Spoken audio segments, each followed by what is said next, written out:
October 3rd, 1985, Kensington Palace, 11:47 p.m. Princess Diana sat alone at her Steinway piano, her fingers moving across the keys as she worked on what would become one of her most beautiful pieces, a haunting melody she called Letters to My Sons. For 5 years, Diana had been secretly writing and composing music, creating over 200 songs that captured her deepest emotions, her struggles with the royal family, and her dreams for her children's future. Music executives who later heard her work said she could have been the biggest singer-songwriter of the 1980s, potentially earning millions and changing pop music forever. But Diana made a choice that shocked everyone who knew about her talent. She kept every single song locked away in a private vault, never to be heard by the world. But the most surprising part wasn't that Diana was a musical genius. It was why she chose to hide her gift and what she planned to do with those songs. Diana's musical journey started way before she became a princess. As a kid at Riddlesworth Hall and later at West Heath boarding school, Diana showed incredible musical ability that went far beyond what anyone expected. While her grades were pretty average, her music teachers were blown away by her natural talent for writing songs and expressing emotions through music. "Diana had something I'd never seen in 30 years of teaching," said Margaret Henderson, her music teacher at West Heath. She could sit at a piano and immediately turn her feelings into melodies. Most students learned to play other people's music. Diana created her own. The first song Diana ever wrote was when she was just 14, right after her parents' nasty divorce was finalized. She called it Empty Rooms, and it was this heartbreaking ballad about a kid watching her family fall apart. The lyrics she wrote showed a maturity and emotional depth that surprised everyone who heard it. Empty rooms where laughter used to live, broken promises that no one can forgive. Mama's crying, daddy's walked away. Little girl wondering if love can really stay. Even as a teenager, Diana figured out that music was her way of dealing with emotions that she couldn't express any other way. While other girls her age were into fashion and boys, Diana would spend hours in the school music room, writing songs about loneliness, family drama, and her dreams of finding real love.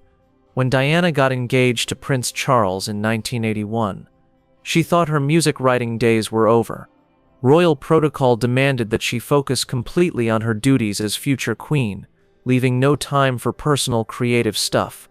But the reality of royal life, the isolation, the constant scrutiny, the growing realization that her marriage was fake, drove Diana back to music as her only emotional outlet. In late 1981, just months after her wedding, Diana had a Steinway baby grand piano installed in a private room at Kensington Palace. Officially, it was for entertainment and cultural stuff.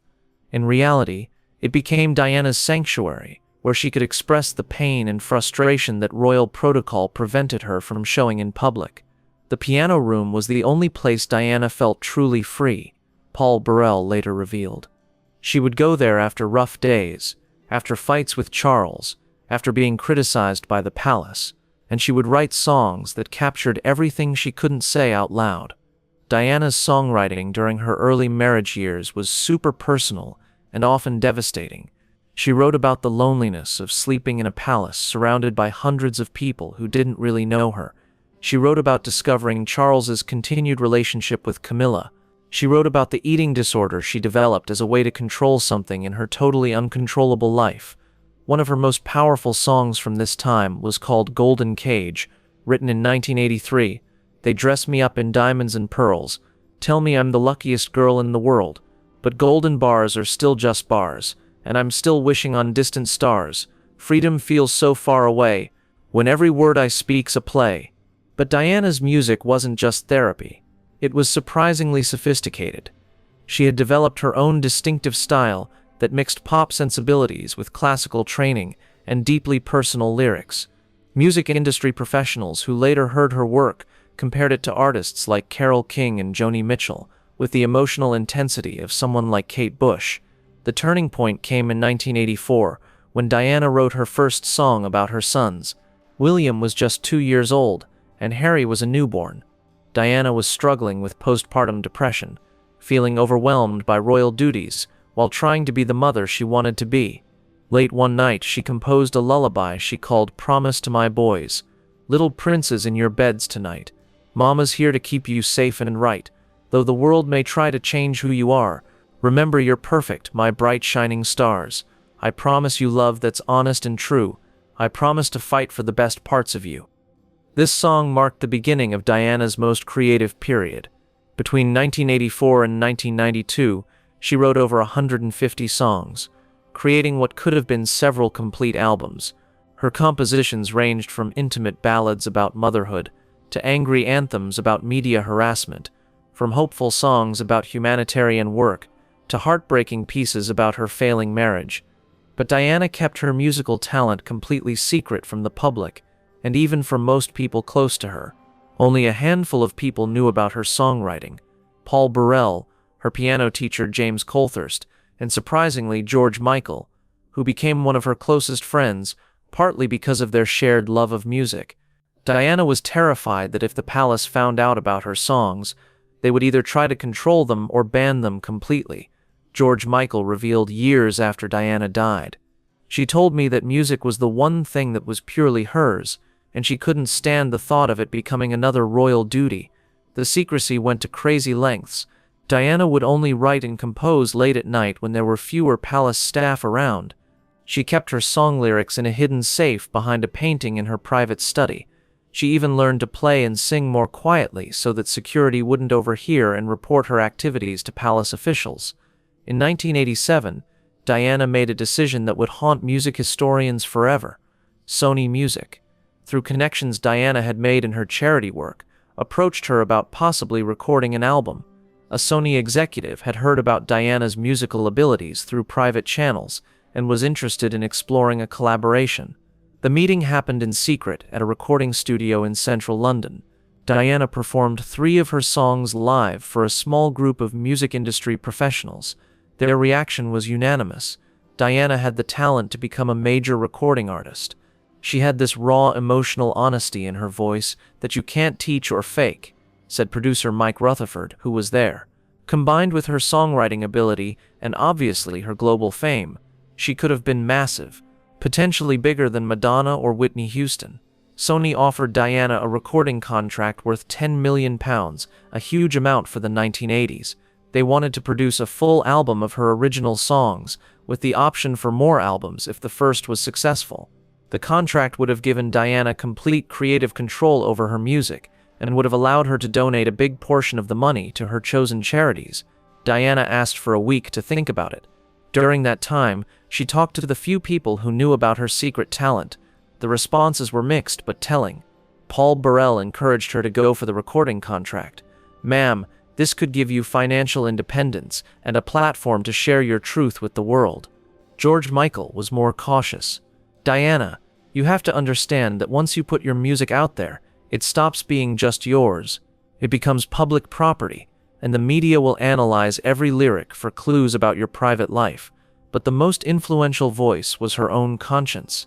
Diana realized that releasing her songs would basically be declaring war on the royal family. Many of her compositions were thinly veiled criticisms of Charles, the palace system, and royal protocol.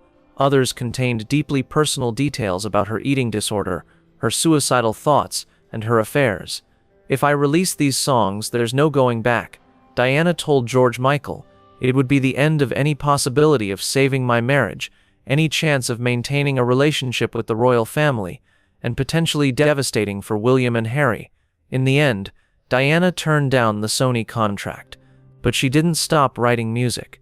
Instead, she started what she privately called the Legacy Project, a comprehensive musical autobiography that she planned to leave for her sons to discover after her death.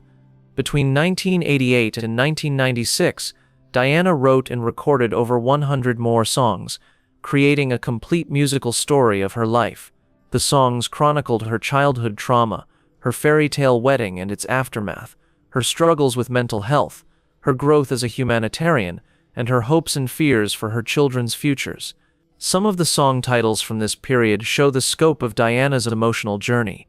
Carole, Who Became a Ghost, about losing her identity in royal life; Camilla's Shadow, a surprisingly compassionate song about Charles's mistress, AIDS ward lullaby, inspired by her work with HIV patients, Paparazzi Blues, about media harassment, When Princes Become Kings, advice for William about future leadership.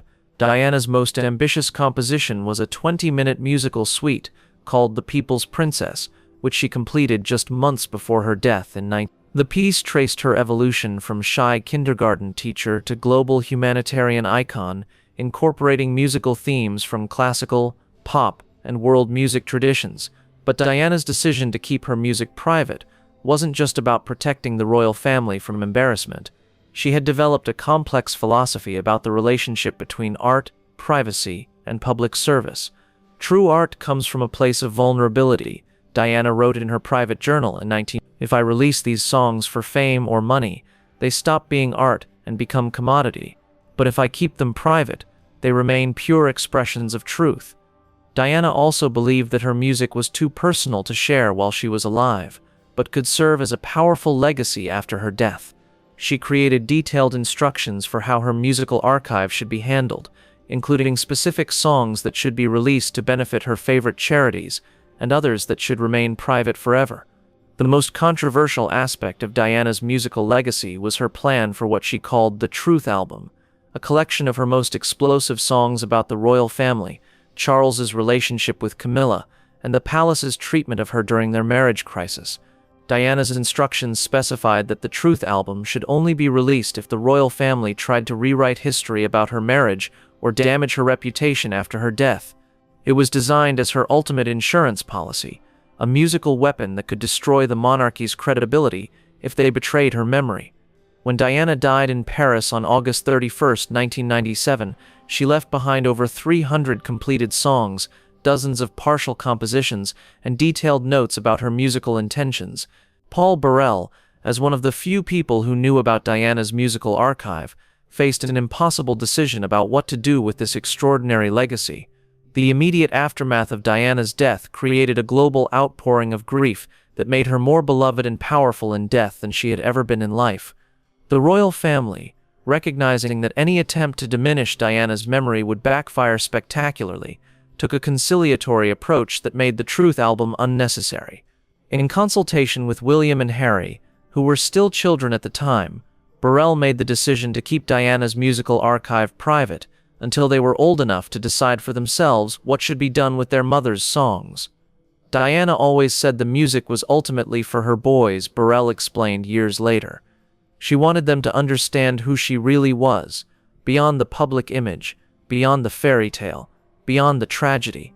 Her songs were her most honest gift to them. In 2007, on the 10th anniversary of Diana's death, William and Harry were given access to their mother's complete musical archive. Their reaction was reportedly overwhelming. They discovered a side of their mother they had never known, expressed with an artistry and emotional depth that surprised even them. Hearing Mummy's songs was like having one final, completely honest conversation with her, Prince Harry said in a private interview that was never published. She told us things in those songs that she could never say out loud while she was alive. Some of Diana's less controversial compositions have been quietly shared with musicians and charities over the years. Elton John, who famously rewrote Candle in the Wind for Diana's funeral, was given access to several of her songs and incorporated some of her musical phrases into his later work as a tribute. Several major artists have reportedly been influenced by Diana's songwriting, though they can't publicly acknowledge it due to the private nature of her musical legacy. Music industry insiders believe that elements of Diana's compositional style can be heard in work by artists ranging from Adele to Taylor Swift, suggesting that her musical influence extends far beyond what the public knows. The financial value of Diana's musical archive is estimated to be astronomical. Music industry analysts believe that a complete release of her songs could generate over £100 million in revenue, making it one of the most valuable unpublished musical catalogs in history. But William and Harry have consistently chosen to keep their mother's music private, releasing only occasional pieces for specific charitable purposes. They understand that Diana's decision to keep her musical gift secret was integral to her artistic integrity and personal philosophy. "Our mother could have been one of the biggest musicians in the world," Prince William said in a rare comment about Diana's hidden talent. But she chose to be our mother instead. Her songs were her gift to us, not to the world. The biggest tragedy of Diana's secret musical talent isn't just what the world lost by never hearing her songs. It's the realization that Diana's artistic gifts could have provided her with the emotional outlet and creative fulfillment that might have made her life happier and potentially longer. If Diana had been able to share her music publicly, if she had been allowed to be the artist she was meant to be, she might still be alive today, George Michael reflected shortly before his own death. Music was her therapy, her truth, her joy. Keeping it secret may have protected her privacy, but it also denied her the healing power of authentic artistic expression. Today, Diana's musical legacy remains one of the most closely guarded secrets in royal history.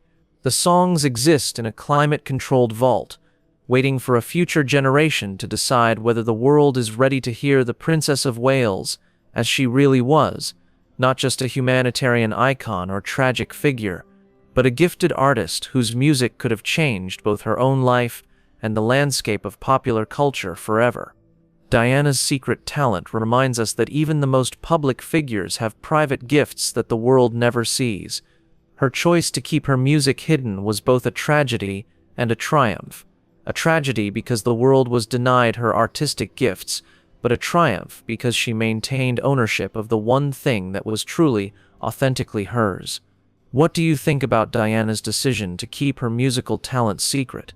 Should her songs ever be released to the public? Share your thoughts in the comments. Subscribe for more untold stories about the hidden sides of Diana's extraordinary life.